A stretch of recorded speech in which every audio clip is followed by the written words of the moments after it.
All right, good morning. Rob Browne on this Friday, July It's my shaken 26th. espresso. But it looks good. It is Friday, is. July 26th, 2024. Brenden, what is that, cold coffee? It's we're not going to name the company, but it's a oat milk shaken espresso with an extra shot. Shot, shaken, not stirred. We are broadcasting live from Dr. Waller May and Susan May's home here on the plains in Auburn, Alabama. Just doing some business down here. Heading back up to Memphis later today. We got a great show today. I met this guy, Chris Plank, the sideline reporter for the Oklahoma Boomer Sooner Football Network. He is wired up. Love his energy. And Doug B. Dean from Birmingham, Frank Duffy from New Orleans this morning, College Football Roundtable. Smash the subscribe button in the bottom right-hand corner. Allow notifications on your Android and iPhone. Tell friends, family, and neighbors. SEC Sideline Sports Network, SECU, The Buddy Martin Show, Best Fridays in Football with Coach Urban Meyer in football season. Get pen and paper handy because we're coming at you with some great stuff. We are 864 hours away from the start of college football season, and we're going to tell you all about it with the best guests in America. After this.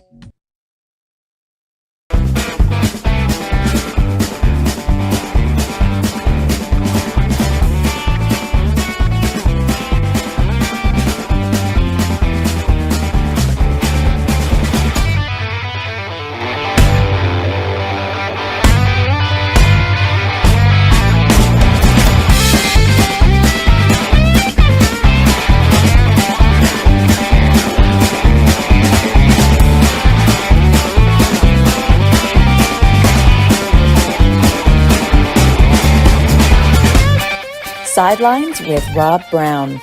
Talk sporty to me.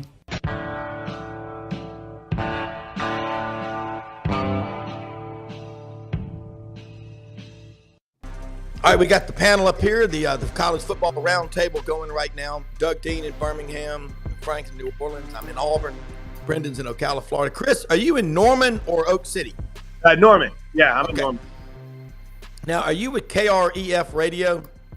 Yes, sir. In fact, we hit the air in about an hour from now. Got a show we do from 9 to noon every day where it's all Sooners all the time, hopefully. But now it's become all SEC all the time. Yeah, I saw you and Tyler McComas. We've had him on the show a couple of times before, and I'd heard him on Chuck Oliver's show. And I said, man, that's the Boomer Sooner crowd. This is our College Football Roundtable we do on Fridays. Obviously, we cover all 16 of the SEC schools, and we started really tapping into it July of 21 when it was announced at the Winfrey Hotel in Hoover that OU and Texas had inquired about membership. And we've been having a lot of Texas coverage, but I've been having more trouble getting Oklahoma. So glad to have you on here. Welcome to the SEC. Looking forward to seeing you down here in Auburn September 28th. I'll be coming from Memphis, but talk about what the temperature is like out there among the OU fans. Growing up in Memphis, I have always followed Oklahoma football because our family friend Buddy Leak was a great All-American football player there in the 52 backfield in the 50s, and he had that website, Southern Fried Sooner. But Oklahoma, they got a hell of a brand. Tell us about it. Yeah, and they're passionate fans, right? They're Brent Venables has kind of readjusted the mindset, I think is the best way to put it. And not that it was ever, bad, but when Lincoln Riley left, there was a lot of fans wondering what's next, where's this program going, where the Royal we are 3 to 4 years away from hitting the SEC. We didn't know if it would be sooner than it actually ended up being. Yeah, there was a lot of concern, and Bob Stoops stepped up and said, listen, we're a player-run program, and they kind of took the ball and ran with it. It was a rough first year. They had a lot of work to do. They had not recruited well on the defensive side of the football. Brent Venables has come in and he's put together some solid defensive-minded recruiting classes that continue. Got a big recruiting weekend this weekend. So there's a lot of excitement, and it's a program that the defense had been the first bus in for the longest time. Yeah, had adjusted to offense, and understandably so, with Heisman Trophy winners and a Heisman finalist in back-to-back years. But they're still a very good offensive football team. Now they're becoming a very good defensive football team. They might be a year away, but I think they're there where they need to be defensively for sure. Which is the Venable stamp. That's right. That's right. That's right. Yeah. Doug, jump in here. Brent Venables is one of the great defensive minds in all of college football. I know Tommy Tuberville, Doug, wouldn't you say every time the defensive coordinator position was up for grabs at Auburn, he was always on the short list and never got him to Auburn. But I saw him at media days. He had on his cowboy boots and his cowboy. He looks the role of a badass football coach. Great defensive mind. He does. Chris, good to see you. Doug Dean in Birmingham. A warm welcome to the SEC. And just as a display of what we value, and I'm sure Sooners fans do, Southern hospitality. Maybe you don't call yourself Southerners, but you can now if you wish. But I just want to extend as an Auburn man, I want to extend an olive branch and help Coach Venables out with the fifth game on your schedule. You really don't need to prepare very much emotionally for coming to Jordan-Hare, as we all know, is one of the easier venues to play in. And you caught a break that, thanks to Georgia and Alabama, those scallywags, they get the night game. So at least Jordan-Hare, you won't be playing under. It won't matter. Oklahoma is going to be loaded on defense. All seriousness, Chris, I think that's going to be a whale of a game for football fans to warm up for Alabama, Georgia. Your thoughts? Yeah, I think it's interesting because so many fans' excitement over the SEC schedule starts with Tennessee, right? And then it continues because OU Texas is always there in the schedule. But you think about Tennessee and being such a huge game in impacting, what Oklahoma can be. A lot of people have looked at that as a swing game.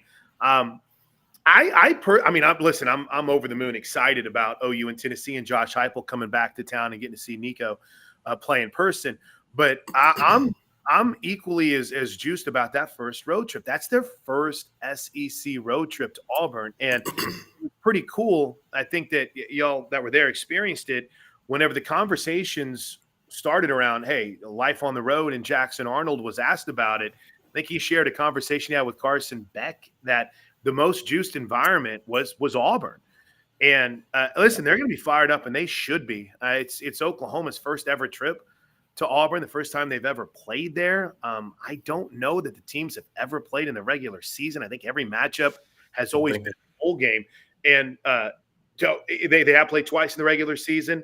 So then the third time, and I think those matchups are like many, many moons ago. But the bottom line is everyone gets excited about Tennessee and Alabama coming here and things of that nature. But to me, the true tone setter is, hey, how are they going to go about things?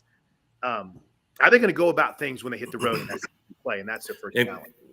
Chris, and to your point about what are the swing games, if you're not named Alabama or probably Georgia or probably Alabama, we have to see all these teams play a few games.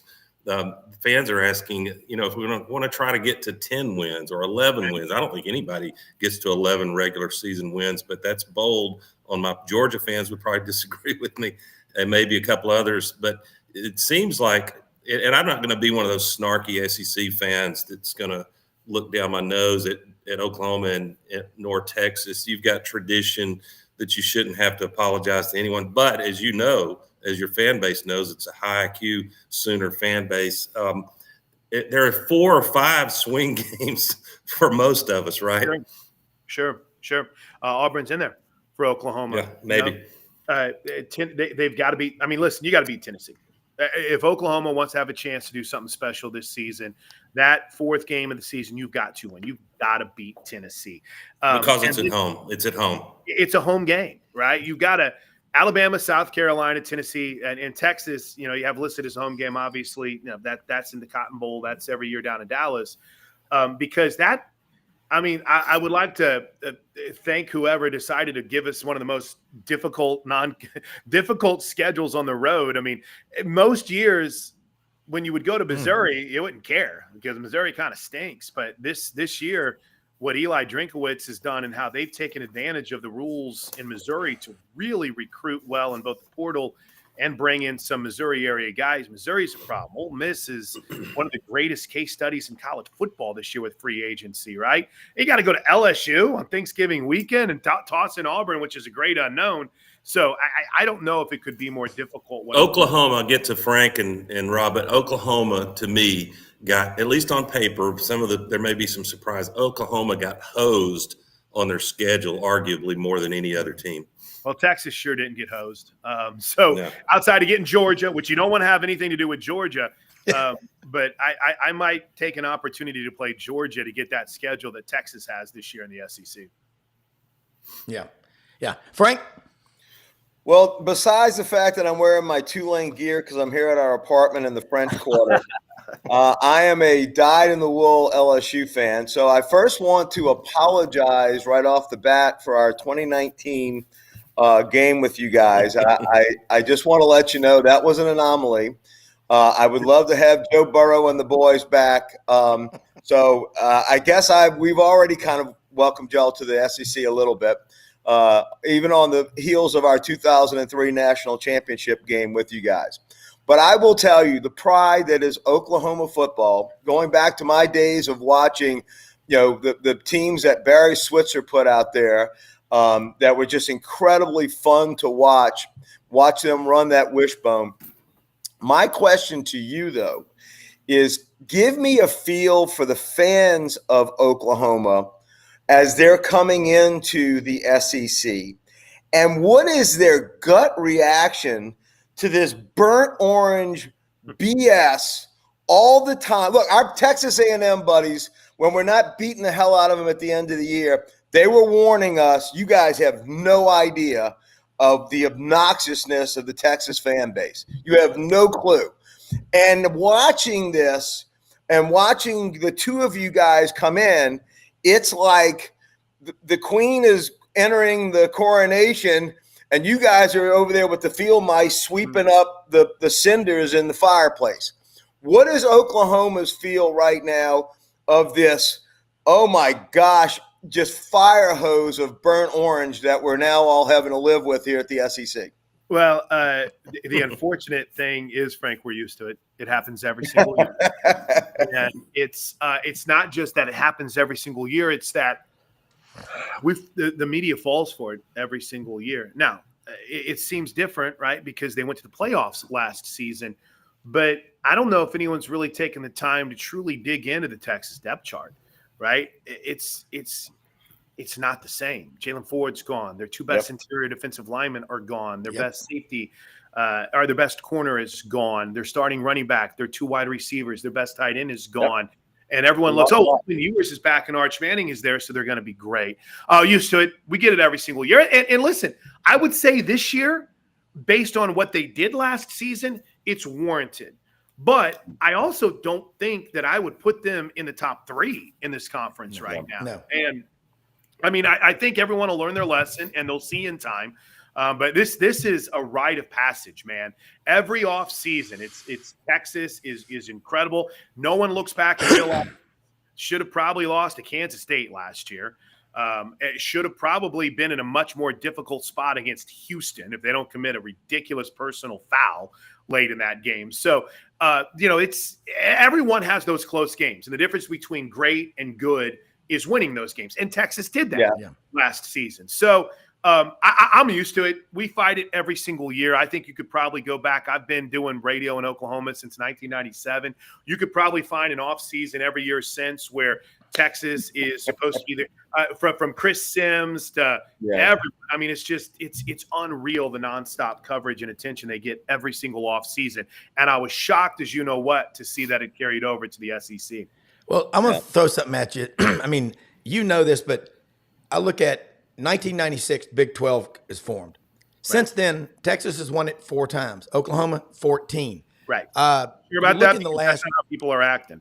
Yeah, last 14 years, Texas has had 2 double-digit win seasons and 7 or 8 losing seasons. And I don't hate Texas. I mean, I've got great Texas guys on the show, but call it like you see it. 7 or 8 losing seasons the last 14 years. 2 double-digit win seasons. Oklahoma, 11 double-digit win seasons. Their bad years were 8 and 9 win years. In Venables' first year, they're 6 and 7. They lose those last 5 games, 4 of them by a field goal. And so I'm thinking, Oklahoma, 52 conference championships, 7 national championships, 7 Heisman Trophy winners. And it all started back during the Dust Bowl in the 30s. John Steinbeck's great novel, The Grapes of Wrath. The governor of Oklahoma said, we've been through hell and a lot of other stuff, but we're going to have great football out here. And I'm with Frank and Doug. welcome to the conference. And we've played Texas at Auburn before several times. I've been to Austin. Oklahoma is a blood red state. It fits in to the SEC like a foot into a comfortable shoe. I mean, and they are Southerners. I'll say that. When you cross Arkansas on I-40 into Oklahoma, the first sign you see is "Welcome to Oklahoma, 10 killer state recreation areas 10 miles to your right." Yep. And you go up to Tulsa, up through Choctaw Country. That's a cool state. And the people there, I think, are bouncing off the – I know some Oklahoma fans in Memphis. I know them around. But you are fired up. Tell us about Sidelines reporting. And someone asked, who's the greatest Oklahoma Sooner of all time? And I might qualify that by saying from Texas and then in-state. Oh, my gosh. That's greatest Oklahoma Sooner of all time. Well, listen, you can the Selman. That's a long list. Yeah, Leroy Selman. We could be here all day long on that. But, you know, the overall excitement level, I think, for Oklahoma is one of, I guess you could say, guarded optimism. There's some that joke and they say, all we wanted to do was play Nebraska at night. Now we got to deal with going to LSU and going to Auburn and playing. You know, all we wanted to do, Big 12, was to play Nebraska at night. If you wouldn't keep giving these damn 11 a.m. games, it might be a different story. But, you know, the reality of it is, and our buddy Teddy Lehman put it best, Oklahoma had maybe been sleepwalking a little bit, and I think it shows off in the 2019 Peach Bowl. That was embarrassing.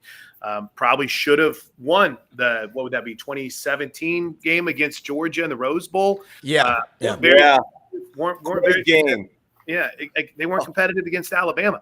They needed a wake up call, and knowing what you're getting into now in the Southeastern Conference has been a wake up call for a lot of people. You've seen the staff grow. You've seen the investment grow. I think Lincoln Riley leaving made boosters and donors feel some sort of way. So you've seen that investment in the program continue to grow. Everyone realized how big of a step up it was going to be. And now I think you're seeing it continue to manifest itself in what they've done with their personnel, how they're better and good at NIL now. You don't have Brent Venables going out of press conferences and telling people that, oh, we had to catch up on everything. They've just done it. You know, they've gone out and done it. And now, will the results match on the field? You know, you went from 6 wins to 10 wins. It's a good upgrade, but you still lost to Oklahoma State and Kansas and somehow got beat by Arizona. Right. Much different world. I'm doing it right now. Yeah. And I'll say this. It doesn't matter if he comes. This whole idea. I'll mute it. I got to do the show, but I'm on air right now. Rob, I mean, gosh, a recent memory, dude. I love Baker Mayfield. He's probably the most popular Oklahoma Sooner of all time, but holy smokes, man. You get into the best. Oh, man, Steve Owens. You get into these old heads. Billy Sims, in my opinion, was the greatest Oklahoma Sooner. Shoes. Boy, could he run the rock. Yeah, he was great. Well, Chris, I for one, I'm the resident Florida Gator shit talker on staff here. And I love you guys because one of my really great memories of, Oklahoma Boomer Sooner football, is one of my very good friends in Colorado, which is really where I hail from. Him and I had a strong rivalry. And then, there was that one time where, we beat you guys, for the Natty. Oh, yeah, I was there. I was there for that moment in the sidelines. So, it wouldn't be right if I didn't talk a little bit of smack and say, not only, we're re-welcoming you to the SEC, but also to Gator football. So even though we're struggling, we're looking forward to this. Well, and I'll tell you what, what's interesting, buddy, is we had thought, and I think inevitably we're going to get to a 9-game schedule. Oh, why? Did they have the wrong name on your screen? It's my father's name. He uses the software at night, and my God, I never changed it over. You got to remember everyone's name. I'm so used to being Buddy Martin. It's not even funny. It's cool. Okay. Don't worry about it. It's my other personality. Trust me. I can be Buddy, no problem. Well, Buddy's his dad. Yeah. What's interesting to me is we had thought, and maybe the 9-game schedule looks like the future. And when you look at the 3-year, every year competition opponents that you would have, I got to be honest with you, I thought Florida was going to be – I would love to see something develop between Oklahoma and Florida. That's always been one of my favorite things. I love the Gators. I think it's a great brand. I think it's we'll see. Billy Napier was not all that impressive at SEC Media Days, but who cares if he wins the next conference? Right. But I'd love to see OU Florida generate something. I mean, can we talk really quick about Stoops and Sure. there was a lot, when he was at Florida and when he left, there was always that conversation that like he would come back and be, the head football coach at Florida one day. Like that was sort of like, I think, unwritten or whatever when he left it. And then I think he had opportunity at some point to make a move. I think when Mullen came in, was there any conversation or you ever hear anything about that? Oh my gosh! Now maybe not as much when Dan Mullen came in, but definitely like after Spurrier left. Spurrier, yeah. Right? So Mullen had left. I think it was after Bob had retired. So 2017, yeah. After the Cotton Bowl. Yeah. But sorry. Mullen came in 2017, left in after that Cotton Bowl. After that Cotton Bowl, yeah. Mm-hmm. So I hadn't heard much about it there, but I mean, listen, man, Brenden, that was what we were all worried about back in the day is Florida and the ties that Bob had at Florida. That's where he got his start as a defensive coordinator, right? And on the next level. Yeah. That was his whole stage. Yeah. Yeah. And I'll never forget, we had reporters out on his lawn that were talking about he's gone. He's going to Gainesville. So, thankfully that never happened for Oklahoma. And honestly, I mean, it worked out okay for Florida. Yeah. For sure. Yeah. Bob Stoops, that was always our great fear as Oklahoma fans was him going to Florida. Chris, I know our listeners, first of all, why is there a lot of interest besides Oklahoma being a blue blood? I'll give you that, and an unbelievable tradition over the decades. But in this 200-mile radius of where Rob broadcasts, may as well be a 1,000-mile radius. You play Bama, you play Auburn, you play LSU, Tennessee. So there's an enormous interest to get inside the Oklahoma program and what to expect from this team this year. Huge upset win over Texas last year. It almost set you up for that Kansas. That was a bear trap for anybody to walk in and play that. That's a hell of a coach at Kansas. I know it's Kansas, but they're well coached. But I'm looking at anybody that underestimates a Brent Venables defense does so at their own peril. He's proven that. But look, go to the offensive side of the ball, and if you take a superficial look, Jeff Lebby's left. Saban wanted to hire Lebby. He's head coach at Mississippi State now, so Oklahoma will have a drop off. But you look a little closer, and I think Sooners fans will be excited. But they're doing the co-OC approach with Seth Luttrell, who played on the 2000 national championship team as a fullback, and I love this name, Joe John Finley.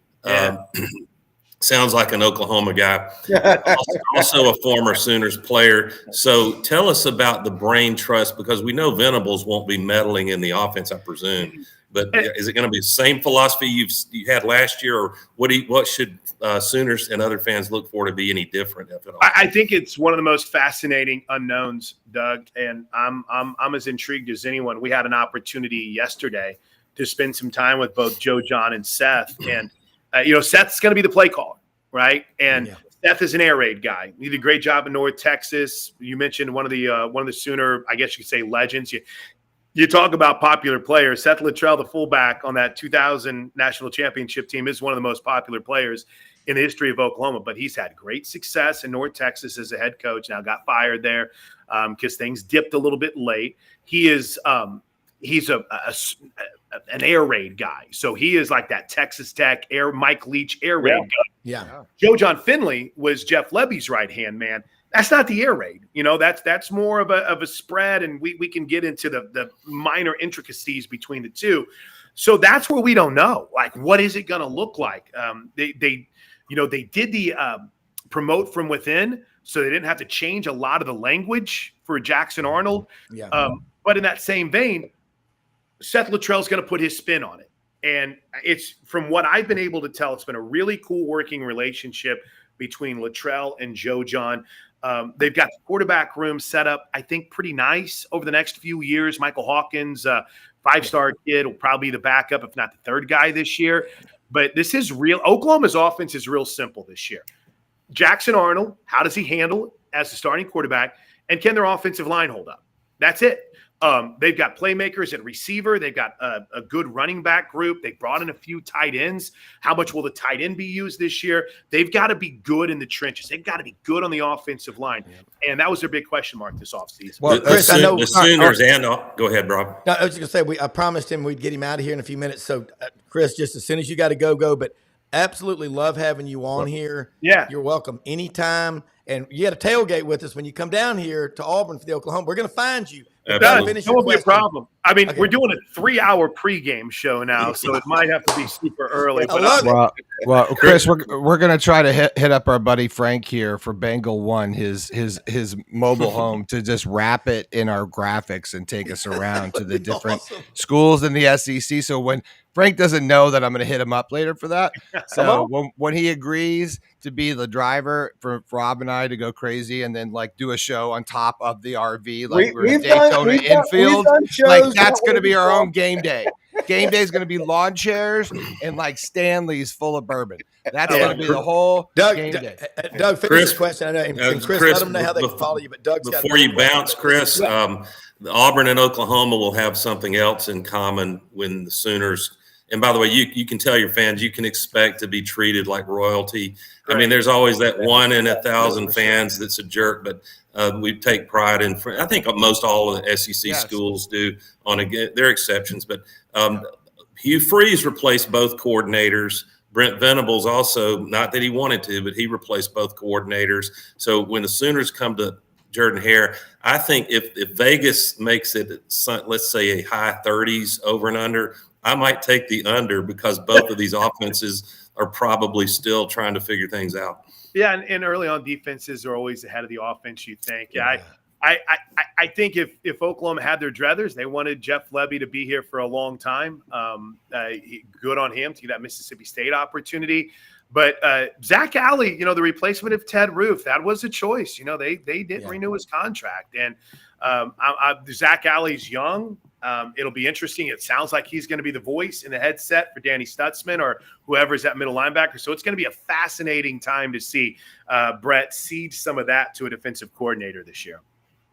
Before you go, Chris, one of the things early reports, when I guess, even before the beginning of the summer officially, Oklahoma was going out and they decided to get big at offensive and defensive line. They were the highest or the team that prioritized that the most, saying if you're going to play in the SEC, you got to be big up front. I know you just said that, but that was, I think they got 3 or 4 guys in the portal. I could be wrong, but I remember they got 4 big dudes in the portal. I've been saying all along, people talking about Texas, watch out for Oklahoma because they get it. Right. Yeah. They understand that. And I think that harkens back to the conversation we just had about Stoops. So I just think, I guess it's not a question. I just was sort of like, how big, what have they done more specifically offensively and defensively to get better? And if you could just comment on that. Yeah, and real quick, the Dominic Williams acquisition in the interior of the defensive line is huge for them because they had, 2 true freshmen that were going to play or that are going to play a lot. But you bring in Dominic Williams with DeJoun Terry, who came in from Tennessee. That's a formidable interior to your defensive line. And then the offensive line is all new. I mean, literally all 5 starters could be portal guys. Hickman came in to play center after they had a guy get hurt.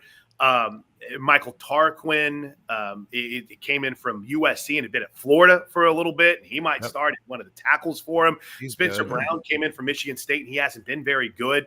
Febechi Wiwu is a guy they brought in at offensive line. He's going to start at one of the guard spots. It really hurt them losing Caden Green to Missouri. But you're right. They wanted to get bigger. They wanted to get better in the trenches. They know that's where they need to be good. That's where they need to be better. If they want to compete, that's where they've got to be elite. And they worked hard on getting there. We are absolutely a lineman conference.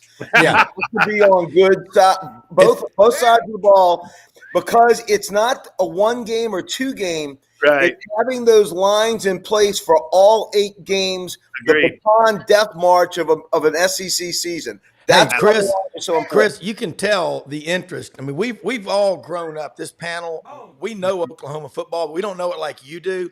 I want to tell you how much we appreciate it. I know you got a big day.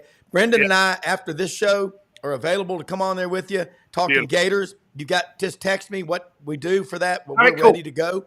But we're going to meet you Doug and I are going to meet you at Toomer's Corner for the Auburn game, September 20th. We'll buy you some lemonade, show you around, but we'll hand you a roll of toilet paper to throw after the game. Thanks, guys. Call anytime, man. I appreciate it. All right, we'll talk to you soon in about 30 minutes. Thank you. Bye-bye.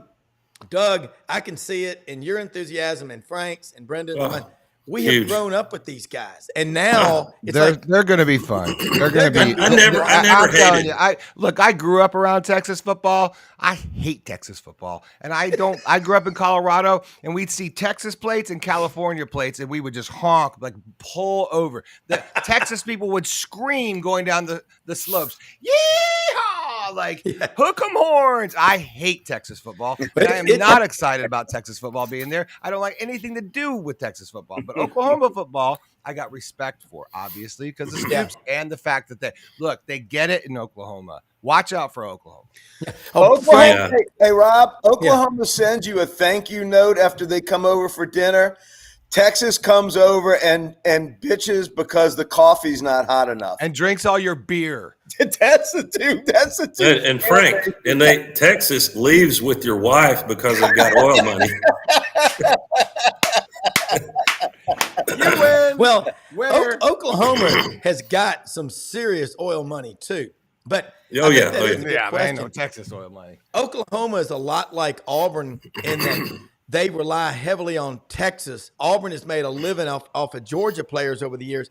In fact, the Athletic about 3 years ago, Doug, you remember that they had the all-time Georgia players on Auburn versus the all-time Auburn team of players from in-state.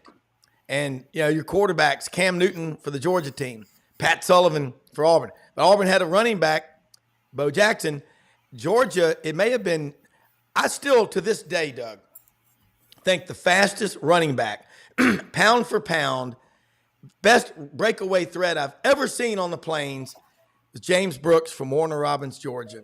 Doug, that's still – I was number 21 when we played football. Or Joe Cribbs from Sulligent, who before he would go out of bounds would always lower his head and hit you in the stomach. And after a while, you got tired of that. But, man, that was cool conversation. Let's flip it right now and just say this. We don't hate Texas, but I think what it is Brenden some does. teams are born on third. Some teams are born on third base and think they hit a triple. What's your question? No. But I was going to say Texas fans, all this bragging, Alabama fans can do it because they got the hardware to back it up. But if you look, that thing about Texas is if money could solve it, it ain't really a problem. It's a true statement. But anyway, y'all, let's go. This is great. Yeah, well, I was just going to, by the way, make Chris Plank a regular if you're able, Rob, as the season progresses.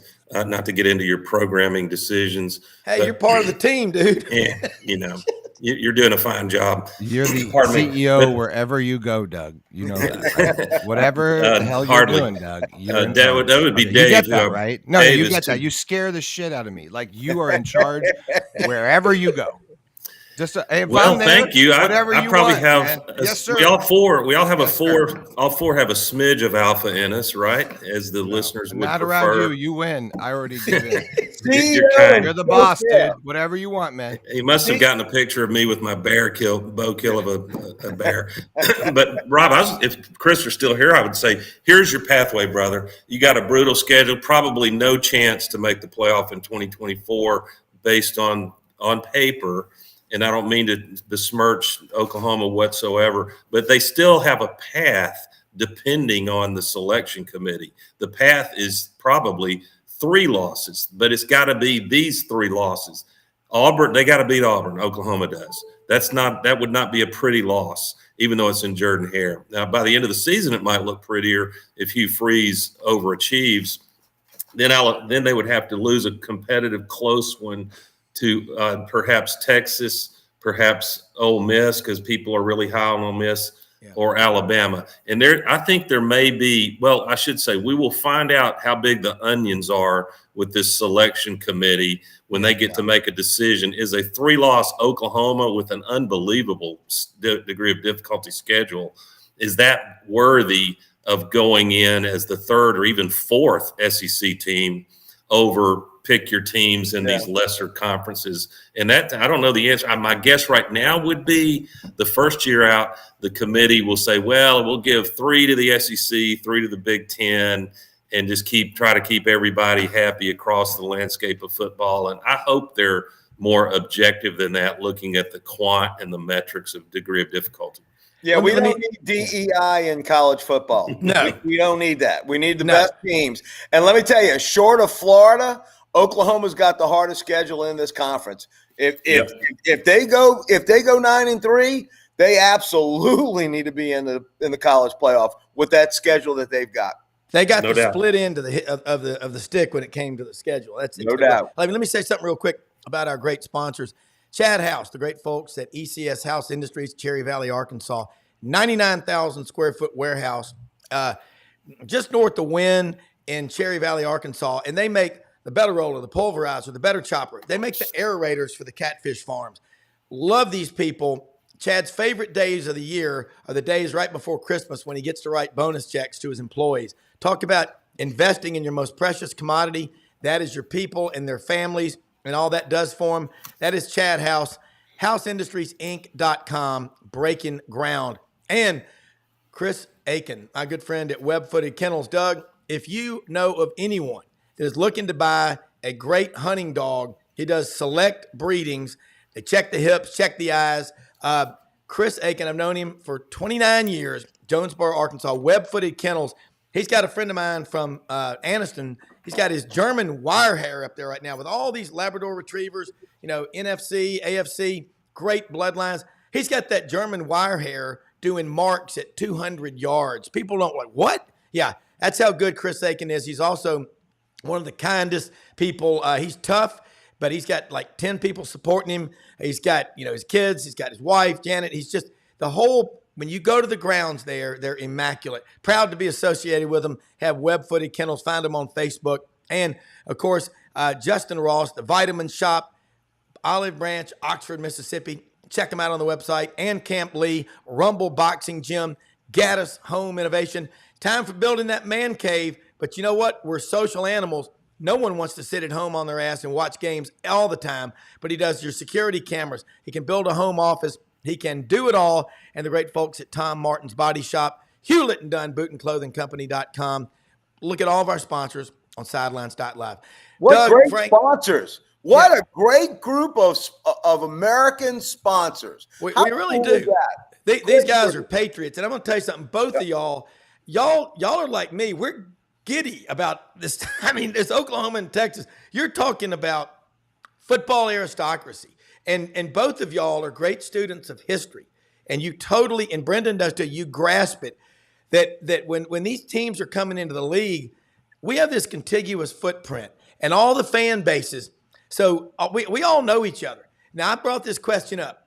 Texas and OU fans, Ken Capps, our great friend from out in Texas, Football Writers Association of America, says, I don't see Texas and OU people under the same tent. Well, maybe not right now, but how much fun, the weirdest rivalry, Auburn-LSU, look how much fun that is. I don't think it matters. The game, there's 90,000, 100,000 in these stadiums. There's 50 or 60,000 tailgating outside the stadium. Oh. What does that say about this culture we've built down here and who we are? It's hospitality at its best. We enjoy good food and good liquor and good times, and we love having a sort of shared experience. Yep. Fellowship, honestly, is what I call it. It truly is fellowship. College football is a lot of a religion down here in the South. It might be a pastime in other places, but worship happens here routinely. And but when our brethren come in, just like a dysfunctional family at Thanksgiving, we all get around that same table, and there might be squabbles and there might be issues, Rob and Doug, but that's my brother on the other side. And when they come in, they're going to get fed. They're going to get watered. Other than that 3 hours in that stadium, they're going to have the best time of their life. And I absolutely can see that of Oklahoma and Texas fans. But I will tell you, Texas fans, you better come with a little bit of humbleness, brother, because the gumbo pot giveth, but the gumbo pot can taketh away. Oh, hold on, Frank. Frank, calm down. All right, calm down. One of the scariest places I've ever gone to was Death Valley. Okay, I don't want to hear about how friendly you are. Oh, they are. They are not. I love going down there.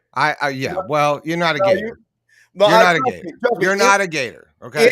In Death Valley, we are not welcome anywhere. Just so you know. Okay. No. Just so you know. And I've been to all of them, and I'm telling you, we are not welcome anywhere. And look, they throw batteries at us on a regular. So you know what? We are hated. You know what y'all's problem is? I'll tell you. I'll tell you right now what Florida's problem is. Well, let me hear it. You guys are a northern school.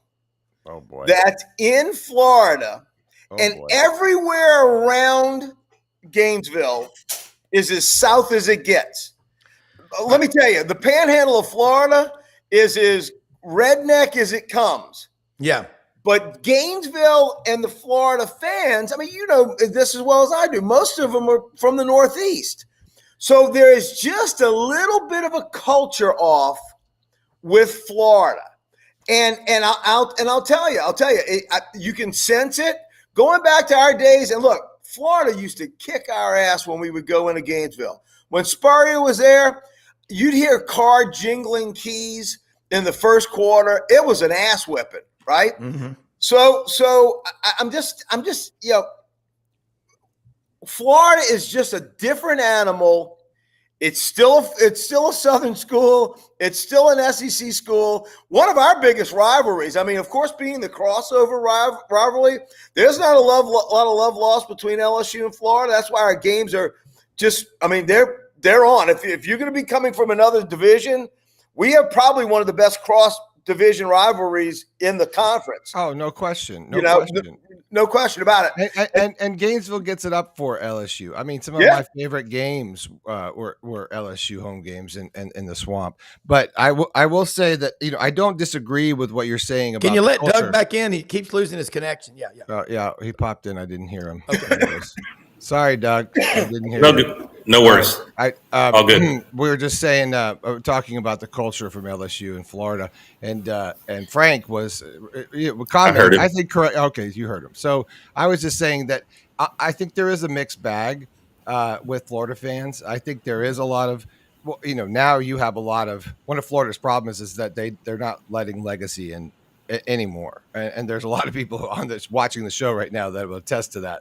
It's a problem for Florida because I think you lose some of the who you are in that process. But Florida has elevated itself with education, and obviously, and so you have that a juxtaposition of like, what do we do, which direction do they grow, and I think they've done a good job keeping it even. But because of that, you do have a huge mixed bag of people that kind of come into Gainesville, and you're right, Gainesville's this pocket that is like very different than what Ocala is, which is where I live, and and even as you go further north, I mean Jacksonville is a very mixed bag, but is the second largest city for Gator fans in Florida. Tampa, I think, is number one. So you look at this because I have a website, right? So we look at the demos and the numbers of all that stuff. So 6 million alumni, somewhere roughly in there. So you do, and that's all over the world. So Florida fan is spread out quite a bit, but the culture and the origination of the culture is rooted in the South, and because Ocala is very much the South, right? Oh yeah, where I live is very much the South, and the Panhandle, and the further south you go, it kind of like cuts off, right around, you get out of Orlando proper, you start to get more into the southern vibe. But that's kind of how Florida divides up, and then obviously you go up into the Panhandle, into the boot. You have far more reaching. That's where the SEC obviously extends down and then hits LSU. So the rivalry is always been there. Yeah. And I think that's great. I'm commenting about going into Death Valley just because Franz made that comment the other day. He's like, I remember rolling in to Death Valley with you, Brenden, and they looked like they wanted a case. And Urban Meyer talks about how he rolled into Death Valley, and he's like, man, they hated us. And that environment, when you see that tiger and I'm on the sideline, so I get that experience, and you're like, oh shit, like this place is ready to go. But think about it. That's one school out of 15 others, right? So you got, now you go into Florida. Now they've got the lights and the whole thing at the third quarter, which is like, still my number one ranking YouTube video that I ever posted, so, and you've got all of this culture. Now you add Oklahoma, which none of us know anything about, and Texas, which, hate them or not, I hate them because they have a culture. They have a signature brand, right? Yeah. I don't think Frank, and I don't want to put words in your mouth, Duff, because you're glib and you need no help with that. But if Frank meant that as a culture, the fan base, maybe over the last 10 or 20 years has been changed. You possibly diluted. I'm saying hello to my grandson. Hey, Jackaboo. Hi, Jackaboo. Hey. So he just made it on air, at least reference. So if the fan base has changed, because we all hear the stereotype that Florida is the southernmost northern state because of the influx of people above the Mason-Dixon line. But I would only say, I don't think Frank is saying Florida is no longer capable of winning at the highest level, because it's recent enough with Spurrier, certainly with Urban Meyer, but with Spurrier and Urban Meyer, it can happen in droves. And the only question would be, is a commitment, which is always commendable in one sense, is a commitment to excellence still there, excellence in football still there, with administration and the leadership vis-a-vis financial commitments to stadium improvements, the arms race with facilities, and especially with NIL collectives. If they're doing all of that, and I see evidence that Florida is, then they should be able to, the fans will show up. Yeah. If you start winning, that Gator fan base will be there. All you need is a spark. All you need is a spark, because you have it waiting for you. Everybody wants Billy Napier to do good. Yeah. Everyone wants to be wrong. I want to be wrong. I desperately want to be wrong about Bill. I hope he shocks the world, because all he has to do is get it going, get a couple early, beat the shit out of Miami. Like, that is a great way to start this. That's critical right now. You've got to take them to the woodshed like they didn't even matter, and then go out and blow out. You got to blow out your in-state rivals right off. You better. You get them in Gainesville. You better. And if you do that, if you reclaim that dominance, I think that's a really good start. The Miami game is as important as the Utah game was a couple of years ago when Billy Napier started out. That was a critical game, and that at least set a stage. Now it kind of lost it at the end, but that's a critical stage. But let me tell you, I'll tell you, Doug, there's the money that the Bull Gators have. Oh. It's massive. Money's not an issue in Florida. It is not an issue. They got more money than Midas. But they have dissension in the ranks. There's of course they do, That's how it goes, and that's what I mean by the spark. You get that spark, it's going to unify everyone, and then it's going to be like backing up a dump truck full of cash to the back. I mean, sadly, everyone's waiting. And sadly, Florida's dissension is a little bit like Auburn's sometimes in the higher echelons. When it's time for Auburn to make a change, you've got so many dissenting opinions, and then every person that puts money up, depending on what Pine and Lumber's going for at any particular given time, you've got all these different opinions. Only fans. It's not one direction. Yeah. Very where we will, we'll all get a pressure test on how committed we are.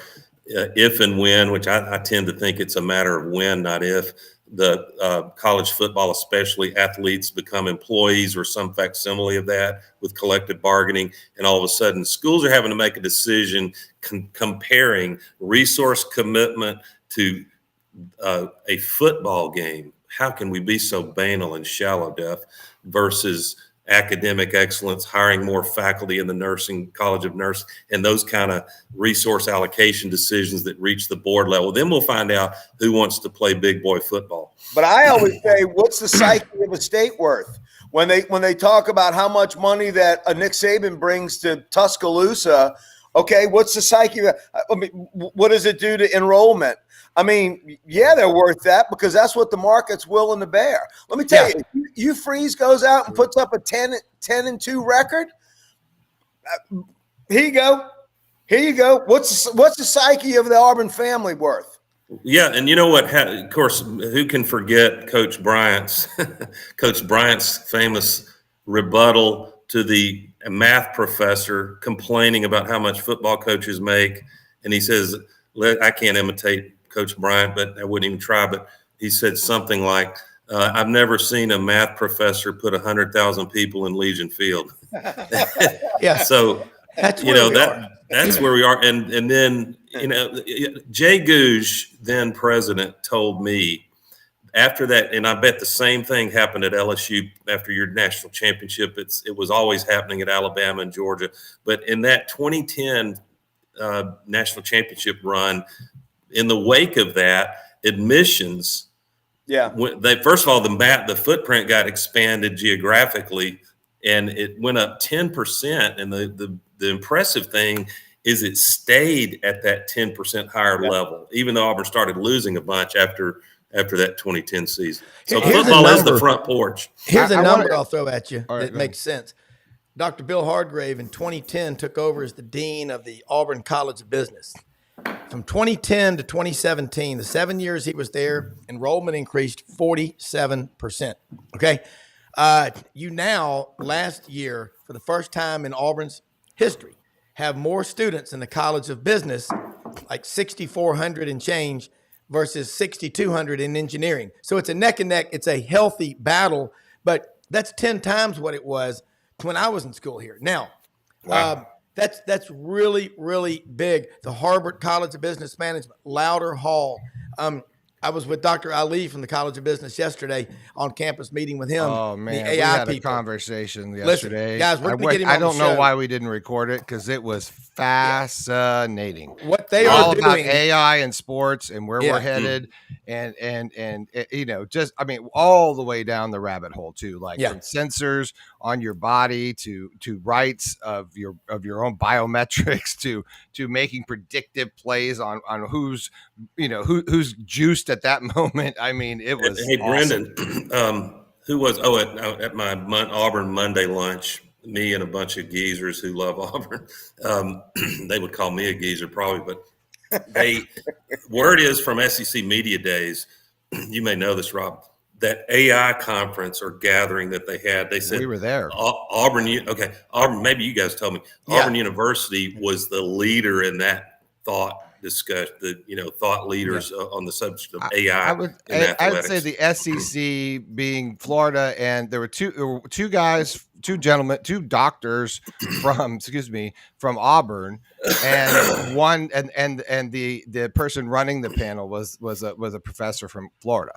And so Office of the provost. The provost. And we talked to them both afterwards. And obviously, and you know this, Doug and Frank, but they can't say anything on these. They have to be very careful of what they say and how they say. There's, like they said, we're not breaking any news up here today because there was a gentleman from ESPN and which we talked to, and another guy I think in healthcare who I had a great conversation with. But the point is just sort of to give an overview of what AI. But no question after the conversation yesterday that Rob called, dialed me in on.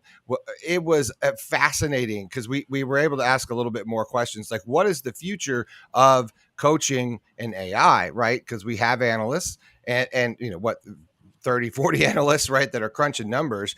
And, his answer was very logical, which was like, well, right now we have people that do it, right? and that's sort of comfortable. And you know how coaches can be like, if they try something and it doesn't work, or it's difficult, or the tech is too much, they have too much to do. They don't, if it's not easily incorporated into their milieu, it's not going to occur on a daily. And the first coach to sort of embrace that, and I asked this to Hugh Freeze when he was on at SEC Media Days, and he says that they're about 5 years out from really, really embracing AI and how that's going to incorporate into everything that they do. And it's going to be a shocker. In the meeting I had yesterday on campus, Doug, there's a cabal of really smart people right there in the middle of the campus, and they're with the provost office. We all know the board of trustees is the board of trustees, and then the president has to deal with them. He puts a game plan together, a vision, and who executes it is the provost and the assistant to the provost. That's where the future presidents are. Look who your provost is. They're going to be a president at your school or somewhere. But this AI and technology, what they're doing in strength training, is going to change everything. All right, guys. Well, Rob, can I say one quick thing? Tiger Air, the company I'm associated with the air conditioned helmets. Yeah, give us an update. We're working on a band that goes around the temporal lobe to pick up all the physical readings, not only of athletes but also of people that are doing construction and industrial work and petrochemical, so that they can determine the workload of that individual in real time with AI, to where they can be directed if they've got to come in, if they're having heat exhaustion, or where they can be best used for efficiencies. That's going to come to sports, and it's going to certainly come to football. Like Doug said, we're the front porch. It's the bellwether. You can bet AI will be in all of this, because if it increases your efficiency and it increases safety, it will absolutely be implemented. Yeah, Doug. And imagine it's 3rd and 8 in a national championship game. Exactly. And that helmet technology, and remember, that's inches away from the microphone in the quarterback's helmet in the case of the QB. But you got an edge rusher, and the system tells you we've got to substitute a 3rd string defensive end for that guy. That's what the metrics are telling us. It's going to be insane, and it's going to be an interesting subplot. And by the way, Rob, either GSC or Coach Com, I'd love for one of us to find their spokesperson to come on and talk about how exactly this helmet mic will be used by rule and by technology. It'd be fascinating. That's a Coach good idea. Com is here at the Research Park in Auburn. Yeah. I'll give him a holler after the show. After we're on Oklahoma. And I just wanted to. Sorry, I just wanted to say to Doug's comment is that they actually, the panel did touch on that whole thing, and but the opposite side of that argument was, do you take Jordan out of the flu game? Right. Yeah. And so when do we go too far? Because when does, this, our spirit, right, our soul take over? Like when, because we still don't understand flow. We don't understand it. Yeah. We don't get it. They talk about it, this subconscious action that is occurring by something that you've done so many times that you no longer are thinking about. Therefore, you're Pele. Therefore, you're Messi. Therefore, baseball. Metrics and old school basketball. Jordan talks about it than anybody. That's what Dr. Ali said yesterday. And Brenden, go ahead, Rob. I'm sorry. No, go say it. Well, I was just going to say it's going to be. We'll see instances where use of AI in game or even preparing for a game goes too far. Not unlike Lane Kiffin getting too enamored with analytics, going for it on 4th and 10. I mean 4th and 1 at his 10-yard line. Yeah. But, look, this discussion, and y'all are all very smart, and you get it. At Dr. Ali, we're going to try to get him on the show next week, and it's just. And it's not like he puts it in the vernacular to where people can understand it. And that's what it's like a pope preaching at mass. It puts it in the vernacular, the language of the people. But I see going on with AI is it'll work, and then someone will figure something else. Everything has a shelf life. Every offense, every defense has a shelf life. But it'll always be there. But I'm going to throw another one at you. Rob. We went to the Exo Armor. You know, the people Rob, sorry we to had interrupt. on I here. got to scoot, man. Sorry. Oh, Thank okay. you. Thanks, Thank Doug. you, Doug. See you, Doug Dean. Have a good weekend. He's We ready. had we went to Exo Armor's office yesterday out at the Auburn Research Park.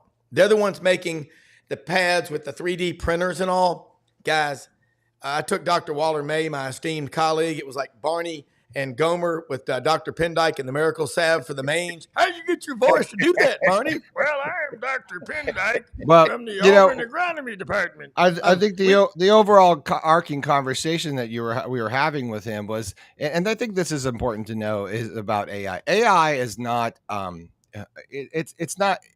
it's not jump the fence and starting to create its own self. AI is predictive learning, right? That's the important part to understand. If your data is not clean going in, and this was what the conference talked about a lot, you are going to get, the wrong information. AI is you go. AI is there to. Well, I'm say that. Hold on. What that means? I'm gonna. I'm gonna cool. illustrate that. So essentially, it's like AI is great. It can write an email for you.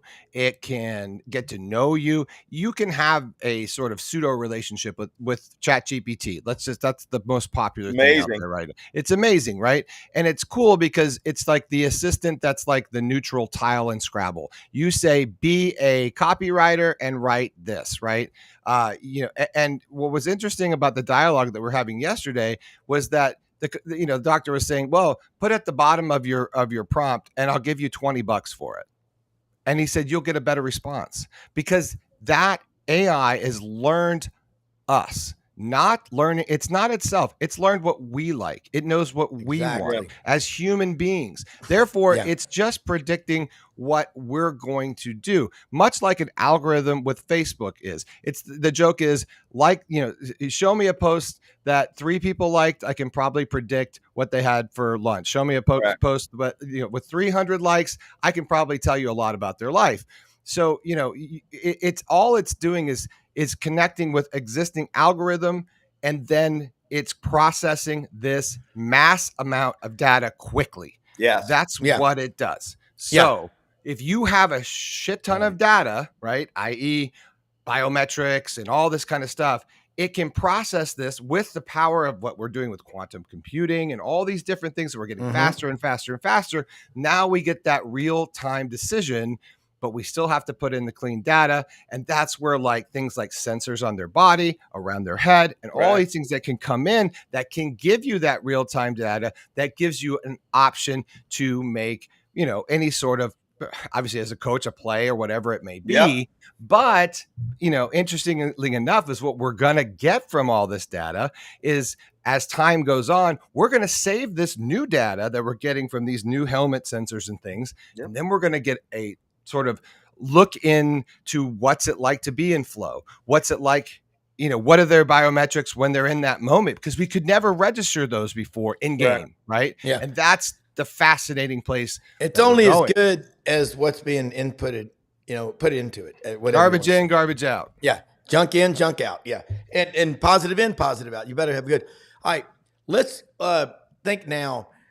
We know about Tiger Air, the AC in there. How is that going? I mean, is it growing, or a lot of teams buying in? Well, what's interesting is the talk about putting the speakers in will then override the long-standing, and I'm talking mainly about high school now, not college and pro, but the high schoolers were a little bit more hesitant to put it in because they were afraid of the rule where you can't have a foreign object in your helmet, not thinking that it was something to keep them safer and alive and, cool their core temperature. It was mainly there because they didn't want a foreign sound in there, basically instruction. Once that goes away, once the National High School Association allows headpieces, listening devices, communications in, that opens up Pandora's box. And there shouldn't be a reason that any child, these children that are dying during, practices, just like we're about to get into, all these high school football programs are starting to go. You're going to have at least a half dozen of these kids are going to pass away because of heat exhaustion this year. This keeps these kids much safer. But the interesting thing is that band where the company's going is they're going to start giving the hard equipment away so that they can apply AI, because not only will the information help in things like construction and industrial facilities, but the data from the AI on heat-related instances can then be sent out to all the other AI processing for all these other different items that they have. That's where the company Tiger Air is going. They want to be a purveyor of heat-related information for every industry. Yeah, that's where this is going. It's going to be fascinating to watch. But it leans in on safety and help, but then it yields so much more efficiency. Absolutely. Yeah. I mean, you got stuff, because then we get into, well, you can tell if your employee's on drugs. You can tell, absolutely. You can tell, and that's all safety. I'm just saying, as a construction company, I feel like you have the right as the owner to know because if you don't, and you can't predict that, what's going to happen and what is happening is things like 3D printing is happening for houses, for things are like, there's a company in Texas. They just got a thing running 24 hours a day, making homes, like small homes right now. Yep. AI is going to plug into that, and we're just, the next 10 years is a renaissance of technology. And that's important to understand. I think that word is really important to understand. It's a renaissance, because the things that we always thought that we would have by now, the Jetsons, flying cars, all that stuff, self-driving cars, needs AI to do it. It has to have an onboard thinking something. It does. And that thinking something needs to be connected to a network. And it needs to have in one because if it loses its own like itself or power or whatever, you need to have something else that comes in and takes over. It's a check, it's a backup. And I think we are just in that and that's what the doctor was saying, very, very, very beginning stages to seeing how AI connects with other AI, how they talk to each other. And that's what ChatGPT is. That's why it's such a huge piece. It's a language AI that we no longer have to write code to talk to other computers. Correct. It bridges that gap, and also does things like where they're saying, oh, we're taking whale conversations and we're learning how to understand what they're saying, right? So it's exciting, it's scary, but in sports it's gonna be fascinating, because he said they expect the athlete to increase in, like, I guess, I don't know, Rob, what was it? Basically to get better by 30% in the next 10 more years. efficient. 30%, more than 30%, they should become better, faster, stronger, quicker. And we're seeing it now. One-handed grabs are like a thing, right? All these things are getting better. And I think that's going to be fascinating for this sport, especially at the collegiate level. Yeah. And speaking of the word Renaissance, the Renaissance had really two components, science and art. And the incredible thing about AI, put in a request to write an article or write a play or whatever. It literally not only does it from a science standpoint, but it has the ability of doing it from an artistic standpoint. Yeah. That's the crazy thing about it. The background on this show was made by AI. Yeah. The one that has right now in this show, I made it with AI. Yeah. The red, white, and blue, the American flag background. Because you have the ability to, when it prints something or makes something, you say, tweak it, make it better. Like, make it better, make it better. You can keep doing iterations of this thing until you're bored, until you have whatever you want. And that's the beauty of it. And that's right now, which sparks us to have creativity. I can tell you, Auburn's defense wish it had AI in that last play of that damn Iron Bowl. I can tell you that right now. that one. Let's make the platform. They would not have had two people rushing. AI would have said rush 5. Hey, last year's Darwin Award for the worst call, the dumbest call, was 4th and 31. Now they didn't even rush 2; they played patty cake. But let me throw something at you. We talk about AI and artificial intelligence, what it is. The top people in any sport, in any business, profession, you pick it, art, whatever, they all consult the top 5% with coaches, mentors. Steve Spurrier was big on sports psychology. I've met Dr. Kevin Elko, sports psychologist. He worked with Alabama and a lot of teams. Saban had him come in. He had his checklist of things about, the psychology of life. And more, what AI really is smart people, the best people, they have mentors. And that's what it gets down to. And Alabama was ahead of all of this about 6 years ago when Scott Cochran left and went to Georgia when they hired Dr. Ballou and I think Dr. Ray from Indiana, the strength coaches who've now gone on, I think, with the Saints. All right. Maximum, strength at your bench press peak and squats and your sprints and everything. It's almost well, they were talking about when he goes we got it figured out, we don't. Yeah, and at Auburn, they said they go in now already, and they check in, they put a number into the machine. Oh, yeah. And that number connects to an AI, and that it registers every workout and then gives them, readouts and all that stuff to the trainers. Yeah. They said they're already using that. He said, we're already using it in places like the Hebner Center because that's brand new. Rob made a good point about it, saying, Florida and Auburn are very close in construction of their both facilities, and because of that, you're getting state of the art, and one of those things is AI. And so, more and more and more, like your phone is AI, right? Like and what we'll see even more so down the road is that players are already going to be tracking themselves and their own biometrics, which we do at Apple Watches and all that stuff. They're going to come with data, right? And that data is going to connect to the next coach. It's like a doctor, right? You're going to keep pushing that information down the line. So we're really going to drill down now on an athlete and what makes an athlete. But I think the intangible, which we always said, and I know I'm repeating myself, but it's so important. If you've ever played a sport, if you ever coached a sport, or if you love sport, you feel the emotion, you feel the moment, the moment where you can say, I'm better than you right now. Right now, maybe not every day, but right now I'm better than you, and I'm going to win the football game. I'm going to make the catch. I want the rock, whatever the hell you want to say it. We've heard it 1,000 times and read it a million more.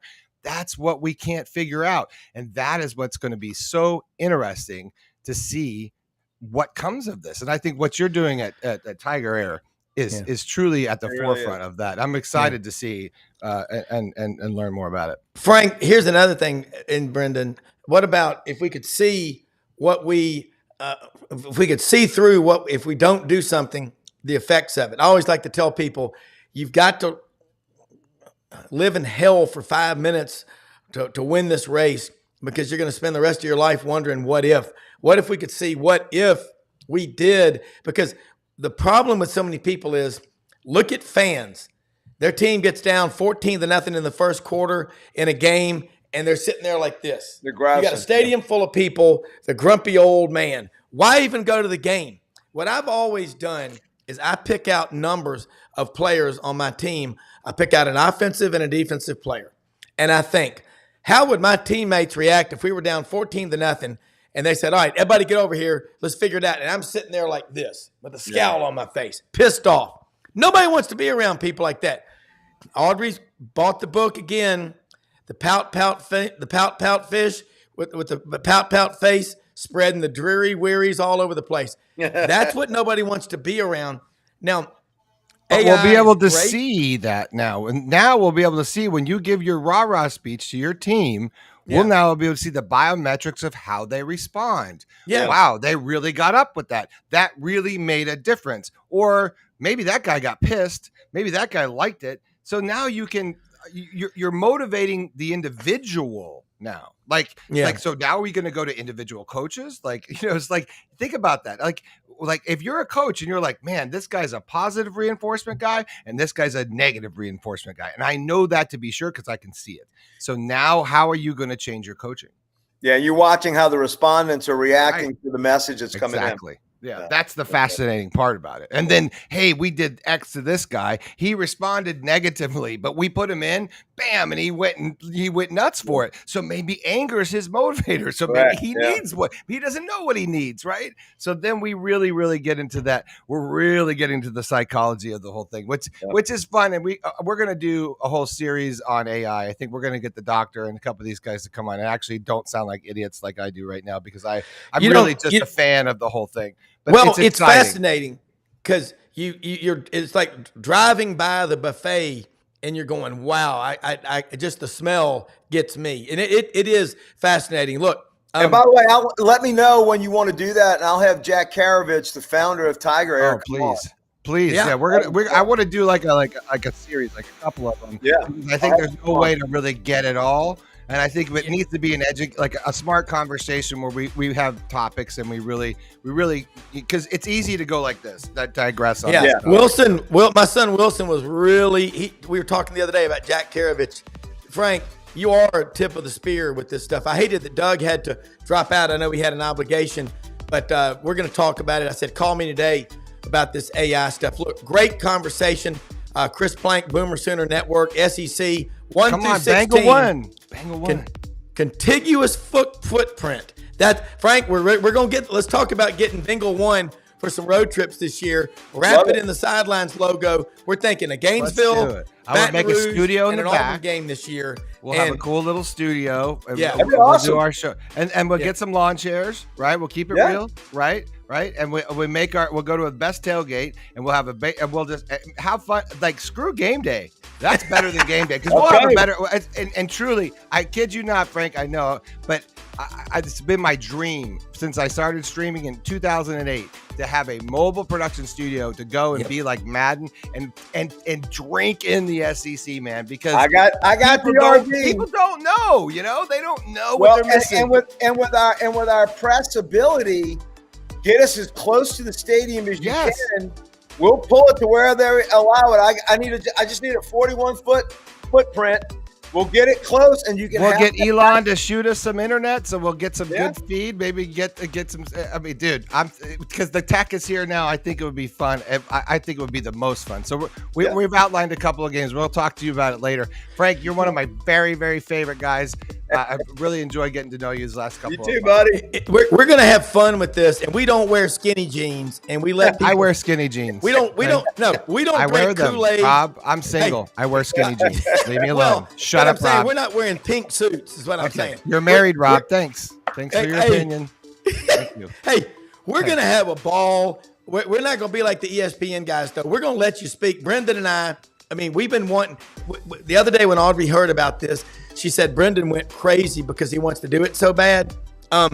It is going to be a lot of fun because his production skills, he understands. It's more than just a hot spot. But we're going to have a blast. Oh, my God. They're taking a limb off the top of my house. It's like the size of Bengal 1. I swear to God, it just made a pop. We're all dead again. Have a blast. I'm a little on this scared road right now. Hey, we're going to have to get some music. We're coming to town. We'll be on the road again. I prefer Willie on the road again. Yeah, so we're going to find some. I can tickle the guitar a little bit. We copyright issues. We have to come up with some organic music. But great show today. We live in the greatest country in the history of the world. Have a great weekend, everybody. We will see you on Monday. Say goodbye, Rob. We are 36 days away. Remember Rob, that. Just say goodbye. Okay. Bye. Good night, everybody. Okay. Good night, everybody. Thank you.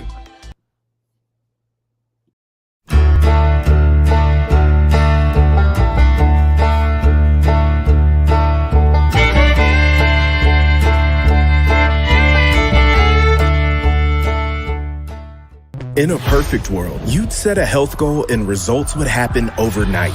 In this world, the real world, it takes time, dedication, and the right support to achieve your best self. The Vitamin Shop's health enthusiasts are here to make sure you're not wasting a single moment on the wrong supplements. From the highest quality sports nutrition and superfoods to the most sought after trends, you'll find a huge variety of science-backed solutions for every goal. And the people to help guide you along the path to greatness. Unbelievably, every 2 minutes in our communities, a child is either bought or sold for sex. I am Ari Dickey, board member for the Nashville Anti-Human Trafficking Coalition. Join me and millions of others in our fight against human trafficking and for its victims by helping to educate the most vulnerable among us, our middle and high school students.